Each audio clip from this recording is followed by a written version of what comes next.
مؤذن نے اللہ اکبر کہا۔ بابا جی نے پکوڑوں کی کڑاہی کے نیچے شور مچاتے چولہے کو بند کیا اور بولے، دوستو تھوڑا سا انتظار کر لو، بلاوا آ گیا ہے، حاضری لگوا کے آتا ہوں۔ میں ذاتی طور ان کی سیدھی سادھی باتوں سے بہت متاثر ہوا۔ میں سوچ رہا تھا کہ اب ہمیں بھی نماز کی دعوت ملے گی، مگر بابا جی نے کسی سے کچھ نہیں کہا۔ 2-3 گاہک شاید جلدی میں تھے، بڑبڑاتے چلے گئے۔ آپ کے 2-3 گاہک چلے گئے ہیں، میں نے بابا جی کے آتے ہی انہیں کہا۔ انہوں نے سنی انسنی کر دی۔ رزق حلال کی کوشش بھی عبادت ہے، آپ گاہک فارغ کر کے بھی نماز پڑھ سکتے ہیں۔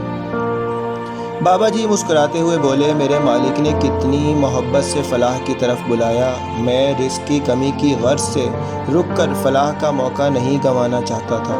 رزق تو ملتا رہا ہے، ملتا رہے گا، بیٹا کبھی اس کی آواز پر لپک کر تو دیکھو، ساری لذتیں ایک طرف اور یہ لذت ایک طرف۔ رزق تو ہر دروازے پر اپنے وقت کے مطابق پہنچ جاتا ہے، مگر فلاح کی آواز کسی کسی دل پہ دستک دیتی ہے، کئی کان اسے قریب سے بھی نہیں سن پاتے۔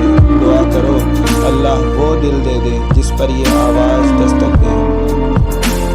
یہ اللہ کی محبت کی آواز ہے بیٹا، میں اپنا دل ٹٹول رہا تھا، آواز تو میں نے بھی سنی تھی اور اوروں نے بھی، مگر دل پہ دستک نہیں۔